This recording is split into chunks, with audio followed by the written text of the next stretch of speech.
Orang yang bekerja, ini contoh, mohon maaf, kita yang bekerja, berbeda orang yang bekerja, bercapek-capek, berkeringat dengan memiliki pandangan hidup Islam, dengan orang yang bekerja, berkeringat, tapi pandangan hidupnya bukan pandangan hidup Islam. Apa bedanya, Ustadz?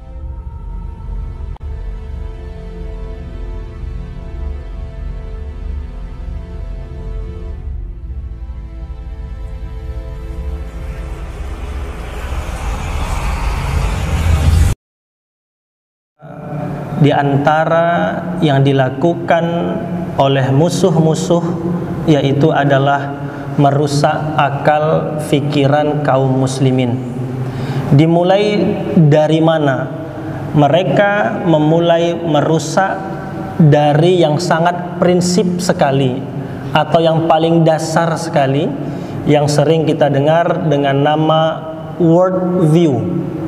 Kalau di kampus-kampus, di dalam pembahasan pemikiran, itu dikenal istilah namanya world view, atau bahasa kita itu disebut dengan pandangan hidup. Dimulai dari merusak atau merubah atau menggeser sebuah pandangan hidup yang semestinya dimiliki oleh seorang muslim, tapi kemudian berubah pandangan hidupnya tidak sebagaimana semestinya seorang muslim. World view atau pandangan hidup itu dikenal di dalam Islam sebagai sebuah istilah yang disebut dengan mabda. Apa itu world view? Yaitu sudut pandang atau pandangan hidup seseorang terhadap sebuah realita atau kebenaran. Kami ulangi lagi, ini penting sekali. World view atau sudut pandang atau pandangan hidup seseorang terhadap sebuah kenyataan atau terhadap sebuah kebenaran.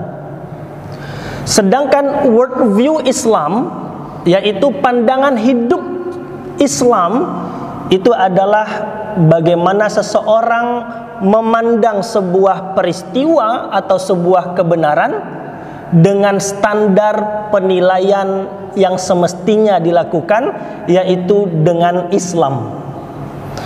Para pemikir-pemikir tokoh-tokoh muslim seperti Al-Maududi, Said Qutb itu mendefinisikan world view itu adalah penilaian atau pandangan seseorang yang terpancar dari syahadatnya, atau bahasa lainnya adalah penilaian atau pandangan seseorang terhadap realita yang dihasilkan dari akidahnya.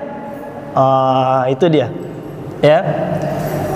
Dan ini telah bergeser, ya. Kalau kita ikuti kajian-kajian sebelumnya, dilakukan oleh musuh-musuh, yaitu merusak akal kaum muslimin, dimulai dari menggeser sudut pandang pandangan hidup seorang muslim. Apa sebab? Sebab inilah yang menjadi dasar dari pemikiran dan sikap seorang muslim. Bapak ibu jamaah yang kami cintai karena Allah subhanahu wa ta'ala, kalau kemarin-kemarin itu kita sering contohkan anak kecil ketemu pisang sama emas. Ini contoh yang berbeda lagi. Sama-sama muslim, tapi bagaimana menyikapi sudut pandang terhadap penyebaran minuman keras atau alkohol atau khamr atau bir. Ini sama-sama muslim dua orang, tapi yang satu bilang ya nggak apa-apa karena ini meningkatkan sumber daya kerja, meningkatkan pekerjaan, meningkatkan income, meningkatkan belanja daerah, membuka lapangan pekerjaan, dan ini banyak manfaatnya. Ini sudut pandang pertama. Apakah sudut pandang atau world view ini sesuai dengan Islam? Ini yang kemudian dirubah oleh orang-orang. Ini yang kemudian menjadi problematika kaum muslimin hari ini. Tapi ada satu orang lagi, dia memandang bahwasanya khamr itu jelas keharamannya, jelas larangan meminum dan mendistribusikannya, apapun manfaat yang dimunculkan dari khamr tersebut. Ini orang yang kedua memiliki worldview Islam, yaitu pandangan hidup yang terpancar dari akidahnya, sehingga dia mampu untuk menilai realita dan kebenaran sesuai dengan yang dimunculkan dari akidahnya. Mudah-mudahan bisa difahami Bapak Ibu jamaah yang kami cintai karena Allah Subhanahu wa taala. Apa bahayanya Ustadz? Wih, bahaya banget. Ya, bahaya banget. Sebab bila mana worldview kita, sudut pandang pandangan hidup kita ini bergeser sedikit saja, bergeser dari yang semestinya kita memiliki pandangan hidup sesuai Islam, bergeser sedikit saja, maka tentu ini akan melenceng jauh ke depannya. Kami beri contoh. Bagaimana seorang muslim memandang sebuah ujian, dan bagaimana seorang muslim memandang sebuah kekayaan. Ini mesti berbeda dengan pandangan orang-orang yang bukan muslim. Orang muslim dengan worldview-nya, dengan pandangan hidupnya dengan sesuai Islam, dia memandang mau kaya, mau miskin sama-sama ujian. Seorang muslim dengan worldview Islamnya memandang bahwasanya Allah Subhanahu wa taala sampaikan di dalam Al-Qur'an, wa nabluukum bisyarri wal khairi fitnah. Sesungguhnya kami menguji kalian, kata Allah, baik dalam berupa kesempitan maupun berupa kelapangan rizki, itu sama-sama ujian. Maka orang muslim, orang beriman memandang kekayaan ini ujian. Memandang sebuah kesempitan ini juga ujian. Maka orang beriman memandang harta yang berlebih ini tidak membuat dia kemudian menjadi lupa kepada Allah. Dengan harta yang berlebih, dia tahu harta yang berlebih ini bisa menggelincirkannya ke dalam neraka. Orang beriman meskipun diuji dengan kemiskinan, dengan kesederhanaan, dia juga tahu ini juga berupa ujian. Sebagaimana orang kaya juga mendapatkan ujian yang sama, dan dengan kesederhanaan ini bisa juga mendapatkan peluang menuju surga, tapi juga bisa berpeluang tergelincir menuju neraka. Ini perbedaannya. Berbeda dengan orang-orang yang worldview-nya bukan Islam. Berbeda orang yang worldview-nya itu, sudut pandang pandangan hidupnya itu adalah yang bukan Islam. Menganggap bahwa kekayaan adalah segala-galanya. Kehidupan ini bisa semuanya diatur dengan uang. Kehidupan ini yang penting semua yang kita inginkan bisa diwujudkan. Maka ini tentu berbeda dengan worldview seorang muslim. Bapak Ibu jamaah yang kami cintai karena Allah Subhanahu wa taala, kalau kita mau jujur, worldview pandangan hidup kita terhadap kehidupan ini, mayoritas kaum muslimin hari ini telah banyak jauh bergeser. Kita harus jujur itu. Kita harus akui itu. Banyak kaum muslimin yang hari ini pandangan dia terhadap kehidupan ini mulai bergeser. Semestinya kita harus terus memperdalam kembali, merenungi kembali dari mana kita hidup, siapa yang telah menghidupkan kita, untuk apa kita hidup di dunia ini, dan kemana nanti setelah kematian kita ini perjalanan kehidupan kita.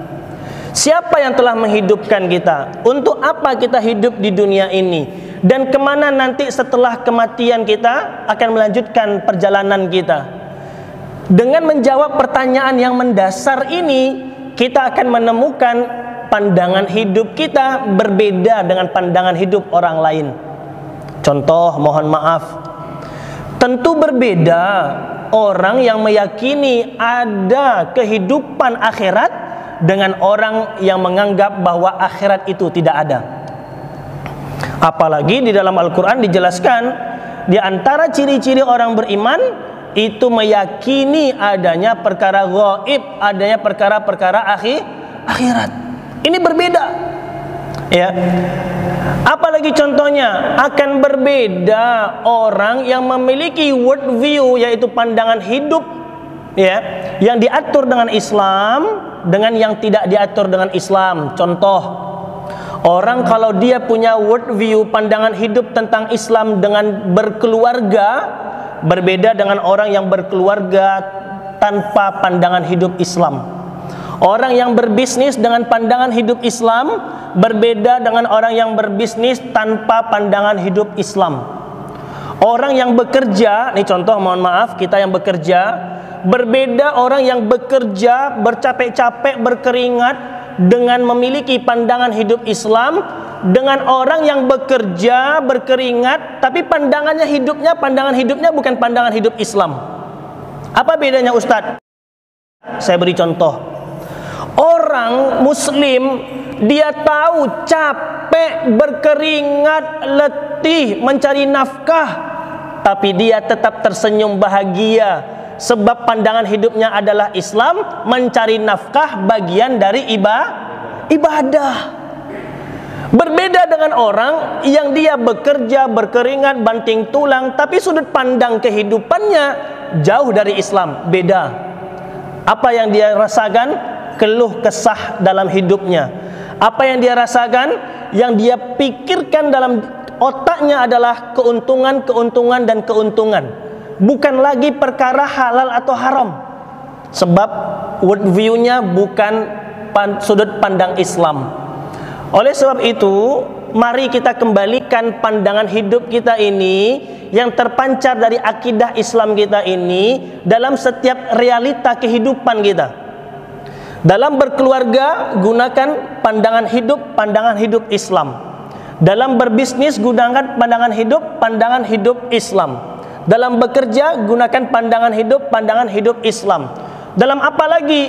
Dalam perpolitikan, dalam bernegara, dalam berkeluarga, dalam bersosial, semuanya mesti dikembalikan ke dalam Islam. Kalau tidak, Bapak Ibu jamaah yang kami cintai karena Allah Subhanahu wa taala, maka kita akan mengundang persoalan, konflik, problematika di dalam kehidupan kita. Kami sering menyetir ayat, mengambil sebuah ayat yang Allah Subhanahu wa taala sampaikan di dalam Al-Qur'an. Na'udzubillahi minasyaitonir rajim. Wa man a'rada an dzikri fa inna lahu ma'isyatan donka wa nahsyuruhu yaumal qiyamati a'ma. Shadaqallahul azim. Apa kata Allah?